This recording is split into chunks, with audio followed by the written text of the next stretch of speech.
hoy vamos a hablar sobre la necesidad de pertenencia a nuestro clan, a nuestra tribu, y que de ahí viene también lo que conocemos como la lealtad familiar invisible o lealtad familiar inconsciente. Ahora desaparezco de la pantalla para que podamos ver bien la presentación. Fíjense que desde que nosotros nacemos, desde inclusive nuestro proyecto sentido, ese periodo que estamos dentro del vientre de mamá, ya hay una necesidad inconsciente de pertenecer a algo más grande para sobrevivir. Cuando estamos dentro de panza de mamá, dependemos 100% de nuestra madre. Y desde que nacemos, que es lo que le llamamos nosotros la primera independencia, el momento de nuestro nacimiento, cuando tenemos que empezar a respirar por nosotros mismos, empezar a alimentarnos por un sistema digestivo individual, no a través de mamá, ya necesitamos pertenecer, a sentir que pertenecemos. Entonces, este sentir que formamos parte del clan garantiza nuestra sobrevivencia porque esta pertenencia nos hace sentir cobijados, protegidos, reconocidos como un miembro importante del sistema eh, y que vamos a tener un rol específico para ese sistema, consciente o inconscientemente, sobre todo inconscientemente. Nosotros somos seres gregarios por naturaleza y por eso este proceso de pertenencia tiene que ver con esa parte individual nuestra que necesita sentirse dentro de algo más grande para autorrealizarnos dentro de la tribu, para ser capaces de ser nosotros mismos dentro de ese sistema familiar. Y si nos damos cuenta, cada vez que entramos a un grupo, cualquier grupo que sea, necesitamos sentirnos aceptados y reconocidos. Y por eso es que desde que somos muy pequeños, vamos a hacer todo lo que sea necesario para poder recibir ese reconocimiento y esa aceptación. Entonces, aquí lo curioso es que cada sistema familiar tiene un alma familiar, tiene una conciencia interna. Esta conciencia está llena de mitologías, de historias, de anécdotas que conforman esta familia. Está lleno también de patrones a veces muy exitosos, muy sanos y otras veces no tanto. Y todo esto se va transmitiendo, se va pasando de generación en generación. Por lo tanto, esta alma familiar convierte a este sistema en algo particular para que el mismo sistema vaya creciendo, en algo único y particular. Cada familia tiene su idiosincrasia, sus costumbres, sus dichos inclusive, creencias propias de esa alma familiar. Entonces, estas creencias y mitos los vamos asumiendo como verdaderos. En general no los cuestionamos y determinamos y determinan el comportamiento individual y colectivo, inclusive de una sociedad. Esta alma familiar es lo que hace ese vínculo familiar. Y un ejemplo muy claro de esto lo tenemos en la película Coco, en donde el alma de ese sistema tenía el mito que la música era peligrosa porque el tatarabuelo del personaje protagónico se suponía que había abandonado a la tatarabuela por culpa, entre comillas, de la música. Y por eso la música era prohibida en ese sistema familiar. Y al personaje principal la música lo llamaba, o sea, lo traía en la sangre. Y de hecho así es como se desarrolla la película, en la búsqueda de este sentido de, de pertenencia del personaje principal a algo más. ¿Y qué era ese algo más? Era esa conciencia con la historia real de lo que sucedió al tatarabuelo. Entonces, fíjense que estas historias o estos mitos se van moviendo entre la parte consciente e inconsciente y no tenemos en realidad claro qué son verdades y qué son ficciones, porque no lo cuestionamos. O sea, nosotros cuando somos pequeñitos no cuestionamos lo que papá, mamá o nuestros cuidadores nos dicen que es aceptable o no dentro de la dinámica de esa familia en particular. Entonces, aunque estos mitos, estas historias, estas costumbres, estas creencias no estén basadas en una realidad, sino que son mitos que se han venido dando de generación en generación, se convierten en una carga que influye en nuestra forma de pensar, nuestra forma de actuar y nuestra forma de decidir y de elegir. Y cada uno de nosotros llevamos nuestra propia carga, algunos más, otros menos, pero cada uno de nosotros estamos gestionando memorias del sistema familiar y esto determina el rol que vamos a tener dentro de nuestro sistema familiar. Algunos roles son, por ejemplo, el hijo bastón, que es este hijo que no se separa del clan o de mamá o de papá porque tiene esta creencia que los tiene que cuidar cuando sea más grande, pagando un precio muy alto, que es el no ser capaz de vivir su propia vida. Entonces, ¿realmente somos conscientes de todas las veces que hemos hecho hasta lo imposible por recibir ese amor o esa aceptación o reconocimiento de nuestro sistema familiar? Y cuando nos hacemos esta pregunta, la acompañamos con esta otra. ¿Somos conscientes de cuántas veces nos hemos vendido por este amor, este sentido de pertenencia?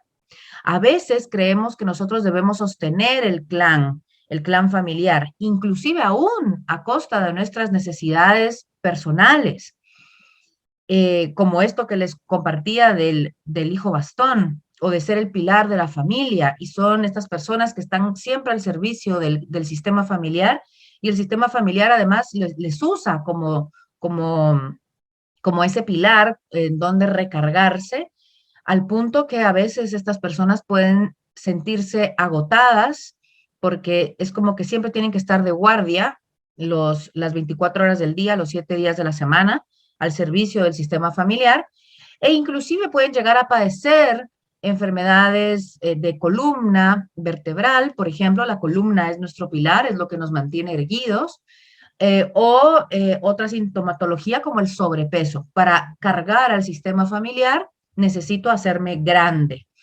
Y como nuestro cuerpo, nuestro inconsciente habla un lenguaje simbólico que lo expresa a través del cuerpo, es decir, nuestro cuerpo es la expresión de nuestro inconsciente, entonces una solución biológica para poder hacerme grande y cargar con el peso de la familia es el sobrepeso. Estas formas de buscar esa aceptación se van repitiendo como patrones en nuestra vida. Y por otro lado, ¿qué pasa cuando no estamos al servicio del clan, como estos casos que les acabo de ejemplificar, sino la sensación que tenemos es de un rechazo a nuestra familia? Cuando sentimos este rechazo a la familia, generalmente es porque hay vergüenza, hay dolor, hay culpa escondida, hay creencias en nosotros que nos dicen debería ser de otra manera o tendría que haber sido de forma diferente. Y esto nos hace vivir en una no aceptación de nuestro origen. Y fíjense que nosotros escogemos la familia a donde llegamos. Esto lo dicen las teorías sistémicas. Entonces, cuando nosotros vemos que ese sistema es mucho más grande, eh, cuando vemos que abarca miles de personas, de generaciones que nos han antecedido y que gracias a esas personas, a lo que hayan hecho o no, nos guste o no, gracias a esas personas, hoy nosotros estamos acá. Cuando llegamos a aceptar que venimos de ahí, en realidad podemos hacer algo diferente por nuestro sistema, no algo mejor, porque pensar que yo lo voy a hacer mejor es posicionarme en una especie de superioridad donde digo que yo estoy bien y el otro está mal, y como que si yo tengo la verdad de cómo deberían ser las cosas, y yo no sé cómo deberían ser las cosas, yo solo sé lo que es o lo que ha sido, y lo que puedo es cambiar mi mirada a una mirada inclusiva de eso que es o que ha sido con toda la historia del sistema familiar, incluyendo con aquellas partes que me generan ese dolor o esa vergüenza o esa culpa. Y aceptar lo que es no quiere decir estar de acuerdo, ni no hacer nada al respecto. Quiere decir honrar eso que ha sido y que es, porque eso también forma parte de mí, forma parte de mi historia. Y si yo rechazo esa parte, también me estoy rechazando a mí mismo.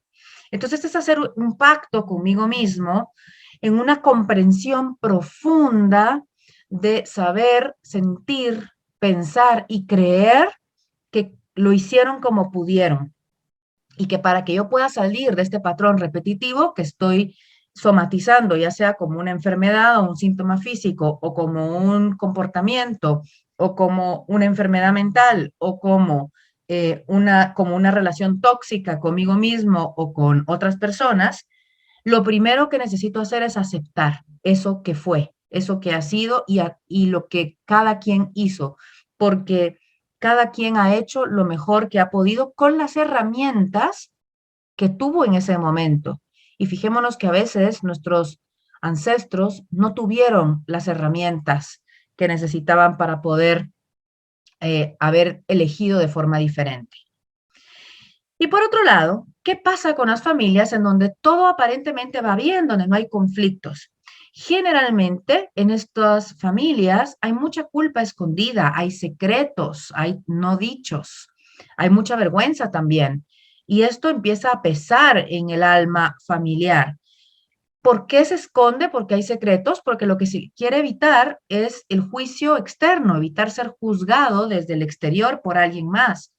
Pero detrás de esa fachada de perfección y de no problema, en general hay muchas vergüenzas escondidas, hay depresiones, hay luchas internas no resueltas, hay muertes, hay robos, hay dolor. Por eso lo callamos. Generalmente no nos gusta hablar de nuestro dolor.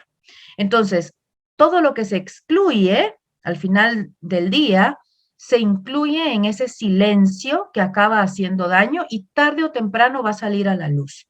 ¿Cómo va a salir a la luz? Pues ya lo decía antes, con algún síntoma físico, algún comportamiento repetitivo, como una creencia o como puede llegar inclusive a los problemas psiquiátricos.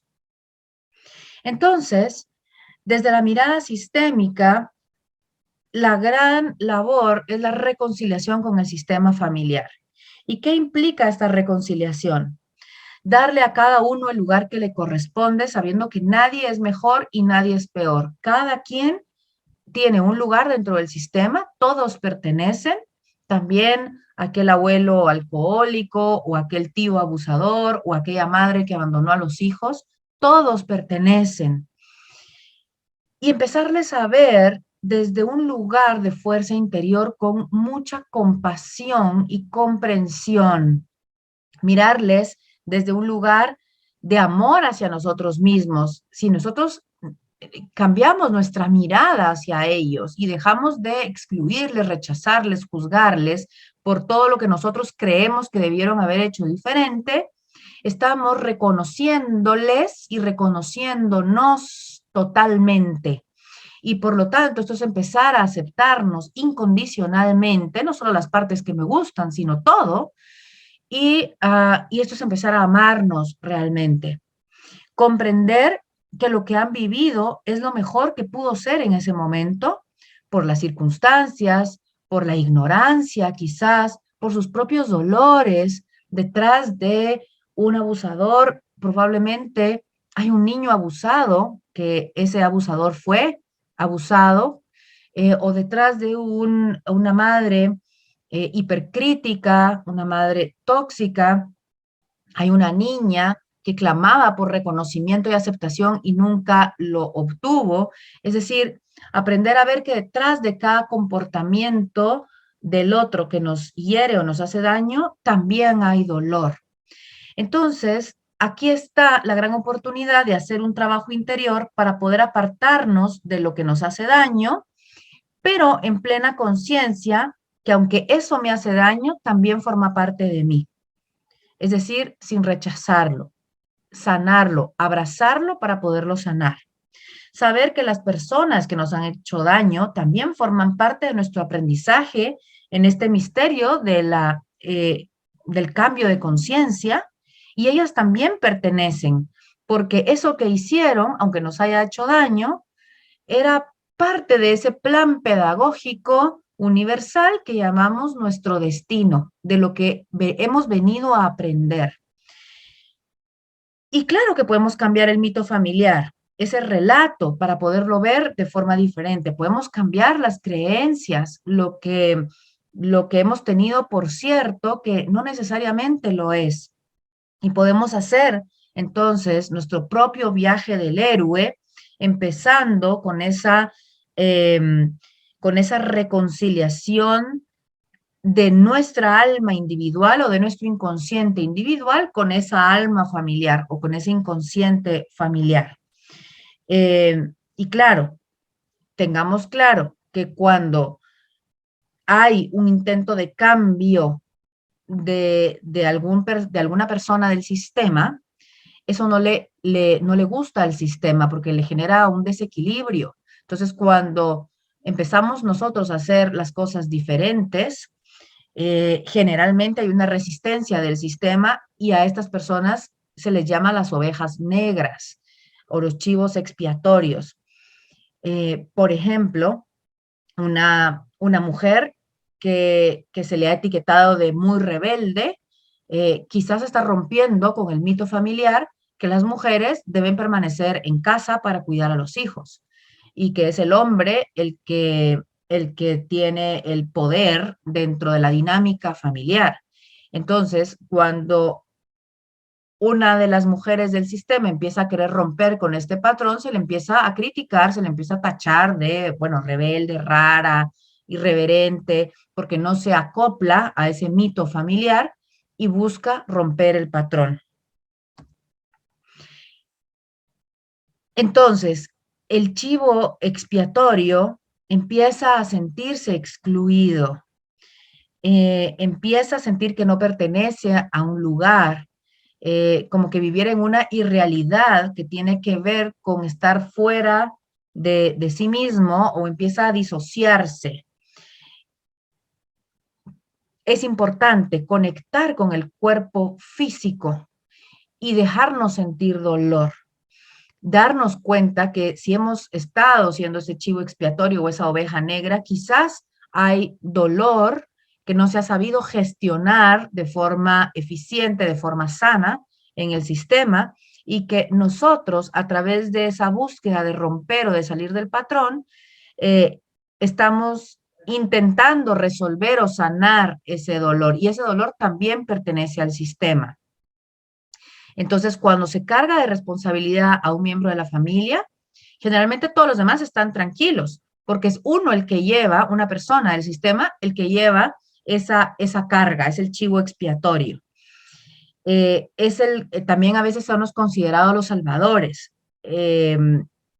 salvadores que todos los demás esperan que siempre resuelva las cosas y que mantenga ese ambiente de homeostasis, de maravillosidad dentro del sistema, eh, dentro del sistema familiar y que resuelva todas las dificultades. La clave entonces es desde el adulto que somos hoy, en plena conciencia de esta información, empezar a sanar nuestras heridas de la niñez, de esa parte nuestra que llamamos el niño interior, que en realidad es una parte psicológica nuestra que quedó herida, inmadura, sin recursos para saber resolver esos impactos emocionales o esos conflictos cuando éramos pequeñitos, porque no teníamos las herramientas. Pero hoy desde el adulto que somos, tenemos recursos y tenemos más herramientas que cuando teníamos 4 o 5 años, por ejemplo. Entonces, desde esa parte adulta nuestra debe haber una renuncia para dejar de pedir aquello que no nos dieron cuando éramos pequeños, para dejar de esperar o de pedir que todo sea diferente o que todo hubiera tenido que ser diferente. Tenemos que entrar en ese espacio de vacío interior y de renunciar en plena comprensión de que lo que fue es lo mejor que pudo ser y que hay algo más detrás de todo eso que yo no controlo, pero que era necesario que sucediera para que hoy estemos acá en este viaje del héroe personal, sanando lo que haya que sanar para nosotros mismos y por resonancia para todo el sistema familiar. Y ese niño herido, esa parte herida también necesita límites, porque es una parte inmadura que ha quedado en nosotros. Entonces necesita esa firmeza del adulto que le enseña a esa parte herida que también pertenece a la vida, que a partir de hoy ese adulto le puede ver, le puede dar lo que no le dieron sus padres, por ejemplo, o sus hermanos o sus cuidadores, y saber que todo esto es un proceso que hay que hacerlo con respeto, validando esa parte infantil herida desde una posición de contención y de aceptación. Fíjense que el sistema familiar es un ser vivo que está en constante flujo de movimiento. Y ese gran llamado a la reconciliación con el sistema familiar implica que vamos a buscar pertenecer, pero sin excluir a otros, sin rechazar a otros, porque entonces nosotros nos empezamos a volver los victimarios en lugar de las víctimas, los perpetradores. Y no, eso no significa que tengamos que relacionarnos con las personas que nos producen dolor, pero sí quiere decir que vamos a tomar conciencia que hay distintas formas de reaccionar, distintas formas de actuar, distintas formas de recibir también eso que llamamos amor, que es ese reconocimiento, esa aceptación del clan. Fíjense que es necesario mirar y respetar a todos y a todo eso que fue para poderles incluir. Porque si lo que hacemos es empezar a excluir, por ejemplo, excluimos a una madre agresiva, una consecuencia podría ser que yo empiece a buscar a mi madre en mi hija. Y entonces hago un desorden en el sistema familiar porque estoy demandando de mi hija que compense la parte que no me dio mi madre. Y esto no es equilibrado, es una carga muy fuerte para esa hija entonces. Eh, es necesario que comprendamos que hay cosas que no dependen de nosotros y lo mejor que podemos hacer es retirarnos y darles ese lugar con una mirada de amor, reconocer que cada una de esas personas que nos producen dolor también forman parte inherente de la vida, del sistema familiar y de nuestra propia vida, y que ese rol que han hecho de ser perpetradores o victimarios y de causarnos dolor era necesario como el proceso de evolución inconsciente de todo el alma familiar, aunque nosotros racionalmente no lo podamos comprender. Así que lo que debemos evitar es querer pertenecer al sistema familiar pagando cualquier precio, a costa de nuestras propias necesidades o a costa de nuestro propio sufrimiento. Así que para modificar esa sensación de pertenencia es fundamental reconocer lo que es, lo que ha sido y elegir hacerlo de forma distinta, pero no de forma mejor ni de forma peor, solo de forma distinta, sabiendo lo que ya he repetido varias veces, que estamos haciendo lo mejor que podemos en cada momento. Y si volvemos a caer y si nos equivocamos y volvemos a repetir un patrón que ya tenemos identificado como algo que no me beneficia, bueno, es aprender a mirarnos con ternura y compasión también a nosotros mismos y saber que estamos en el proceso de aprendizaje y que esto no se logra necesariamente de un día para otro. Pensemos que esa manera de hacer las cosas de nuestros padres quizás formaba parte de esa época, pero hoy yo puedo elegir hacerlo de una forma distinta, no mejor, pero sí distinta, porque yo no me quiero colocar por encima de mis padres con prepotencia pensando que yo lo hago mejor que ellos. Pero sí puedo elegir una forma diferente, más sana para mí y para los que vendrán después de mí. Entonces, el mensaje final es que todo forma parte. En el momento en que yo rechazo una parte, ya sea de mí mismo o de mi sistema familiar o de la vida misma, esa parte va a aparecer con mucha más fuerza, porque el sistema familiar no soporta la separación y siempre va a buscar una reconciliación. Y a veces la forma de llegar a tocar fondo para tener estas comprensiones profundas y lograr esa reconciliación en el sistema familiar es a través del dolor. Espero que les haya gustado lo que conversamos, lo que tratamos en esta cápsula y nos vemos en un futuro reconectándote.